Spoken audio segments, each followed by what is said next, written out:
But Alan, granted, like this is Stan and not Jeff, but you did mention that you mentioned you had some concerns about the roster, the Pelicans roster. Oh yeah, you did say that. You did say that. Yeah, let's speak on that. Issues with the Pelicans rosters. How many starters do they honestly have? I think they have 6, right? I mean, starters? Yeah, like players on their team that can honestly start. They have at least 6, right? Holiday, Ingram, Williamson, Ball. I'm assuming we can it depends on how you think about Reddick. No, JJ Reddick's definitely a starter. He's definitely a starter on the NBA team for sure. Yeah. And then they have Josh Hart. I think Josh Hart can start on some team. They're big man. What, Jackson Hayes? Yeah. No. Lose my train of thought. Came from the Jazz. Williams? Huh? You talking about Derek Williams? Favors. I'm kind of Derek Favors. I'm kind of low on Derek Favors as a starter. Also, I'd much rather him come off of the bench. But he's okay. But you can't tell me if some of these other players are starting in the NBA that he couldn't start for sure. Yeah, but that doesn't mean I would realistically want him as a starter. Just like Josh Hart. Josh Hart is the pseudo starter in this entire situation. He's the pseudo starter. Like he starts on like mid to bad teams. In my mind, he's not starting on the. Who's up? In my mind, Favors is more of a starter than Josh Hart. Josh Hart is one of those players that in 20 years you're going to be, or in 10 years, you're going to be sitting at a rec center watching some kids play basketball. In your mind, you're going to be like, man, he reminds me of, what's that guy? Josh Hart. Bro, it's like a third of the everybody else around you's going to be like, who? Like Josh Hart is not a starter in the NBA. I refuse to believe that. Yeah, and I feel the same way about like Derek Favors is very useful. I would not have him as a starter. Okay. Yeah.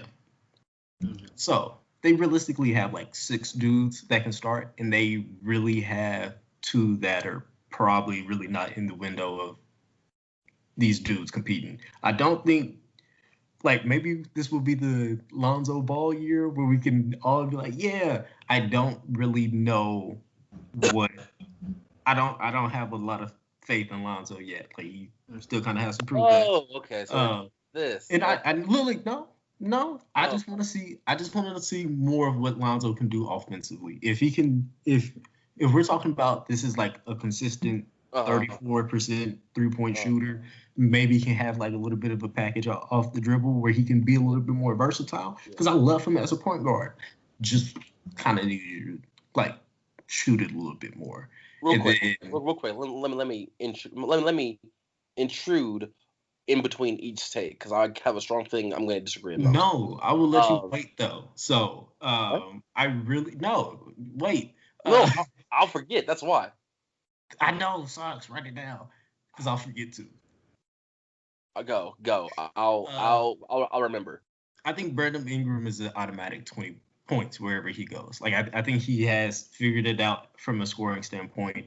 He's ready to pretty much go anywhere and contribute. Zion, that's going to be a wrecking ball where he can get pseudo double numbers. I just don't like the roster past that. Like I don't know another like. I know they're not contending for a championship. And is that group going to be consistent or there when the season actually starts, where they can realistically have like a playoff seed where they're not fighting for the 8th seed again?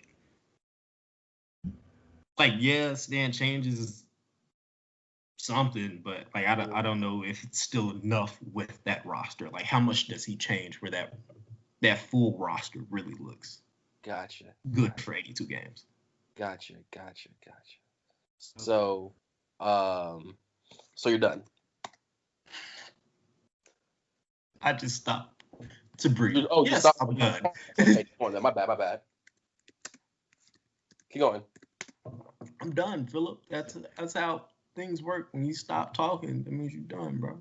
Shut up. Also, just for the record, real quick, Lonzo shot 37% from three this year. No, Calvin, you're ruining my takes because I Just say your take. okay. Oh, then the entire year.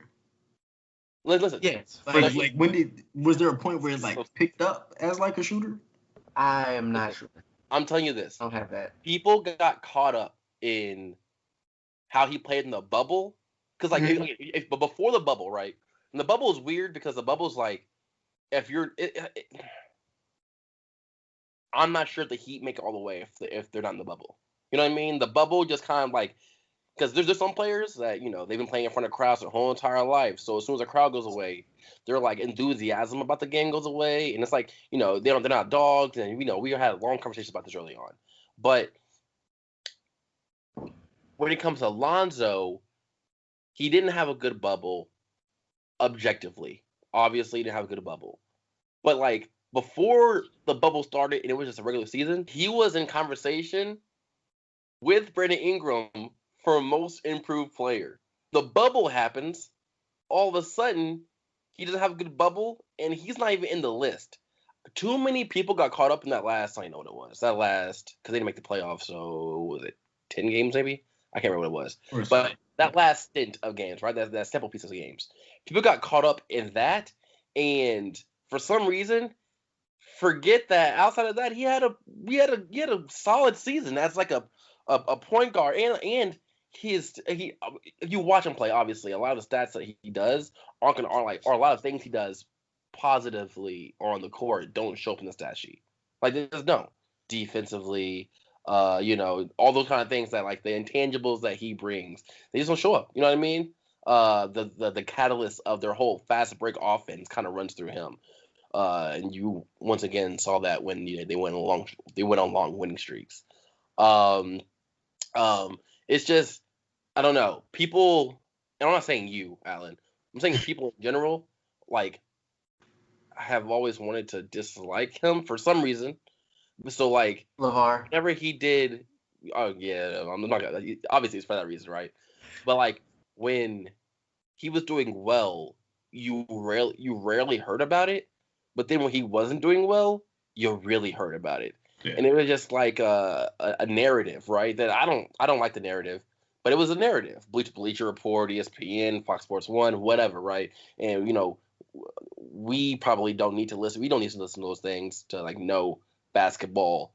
But a high percentage of other people do. They're like, oh, I'm going to listen to, these people because they know more about basketball, which, granted, more times than not, they actually are just doing takes and not actually talking about basketball. And he falls prey to a lot of those circumstances because he, once again, pre-bubble, in conversation for most improved player because they're like Lonzo Ball and Brandon Ingram, most improved players in the conversation. Most bubble ends, Brandon Ingram, voting happens, Lonzo Ball's not even mentioned, and it was like, oh, so you guys the media themselves fell prey to this bubble thing as well. Two, when it comes to the playoffs, and you're saying that like, the pseudo make the 8th seed, whatever it is, you could easily make an argument that this year, if Zion's healthy the entire year, right, that they are up there with the Jazz and the Mavericks and the people, even though the Mavericks were the 7th seed, people are like, they're going to take the NBA by storm as a 7th seed, right? But like, you could make an argument that they would be up there with them. Mainly because the whole year, they catered the bubble to like make the 8th seed beat up in the air, essentially. But the Grizzlies didn't beat the Pelicans once this year with Zion or without Zion, and they beat them pretty handily each and every time. And then when they played, when the Pelicans played the Jazz or the Pelicans played the Mavericks with Zion on the floor, and a little bit before Zion came back for that win streak once again, like it was like the Pelicans were competitive with everybody, even the Rockets, right? even sometimes the Nuggets and the Thunder, they're competitive with everybody. It was just that long stint at the very beginning of the season when all these new players were in this new city and with this new team and with this new coach that things started off with a rocky start. But you can easily make the argument that they are a 5 seed. They were a 5 seed at least last year in the NBA. Excuse me, in the Western Conference, and with experience, another year under their belt, that probably is going to translate into this next season also. Depending on obvious moves and things of that nature. But then also you said Brandon Ingram is a 20-point player a game, which he is. He's a more than 20-point player, a 20-point player a game, right? And it's been seen that through him and the facilitation of Lonzo with Zion, that that Zion and Brandon Ingram can play together.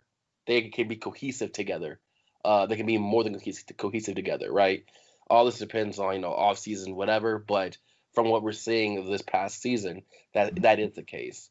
So I don't know. I think majority of people are underestimating the Pelicans for some reason, but they're only doing that because they're probably taking from what they saw in the bubble and excluding the normal circumstances from when they had a healthy team outside the bubble, because we can all understand, and if you watch basketball and know basketball, that the bubble was an exception. It is what it is. The bubble's an exception. The only thing that wasn't an exception in the bubble is LeBron winning the championship. That's the only thing that was an exception, because LeBron's not a real person. He's just some mythic god. You know what I mean? It's weird. But everything else, exceptions. And just to throw a monkey wrench in the most improved voting, the voting deadline was July 28th, and the bubble started on July 30th. So those votes were casted before the bubble started. I'm just telling you what they were saying, though, right? So did that happen while the NBA was shut out? Did they just rewrite history while the NBA was shut out for a couple months? I'm just what you were saying, though. I remember it because obviously I'm a Lonzo Ball fan, and I just remember them saying it because I'm always interested in narratives, right? Narratives when it comes to all players. Narratives when it comes to LeBron, Butler, Kawhi Leonard, whatever. But the narrative for Lonzo is his shot. His narrative has never been they want to pick and choose, right? Kyle Kuzma will never be a great NBA player again because he's not playing with Lonzo Ball. If you watch them play with Lonzo Ball gave that man the ball wherever he wanted every single time in the right spot, and Kyle Kuzma looked like a really good player. All of a sudden, he leaves, and everybody's like, should we trade Kyle Kuzma for the whole entire stint of, there's reasons behind these things, you know what I mean? There's certain players that make other players better. There's certain players that all their job is to do is make other players better. You know what I mean? And that's Lonzo Ball's job, and he does it well. There's certain players you gotta look at, and what I want to call it, and you gotta realize their I wouldn't call it untraditional stats, but it's stats that people care less about in 2020.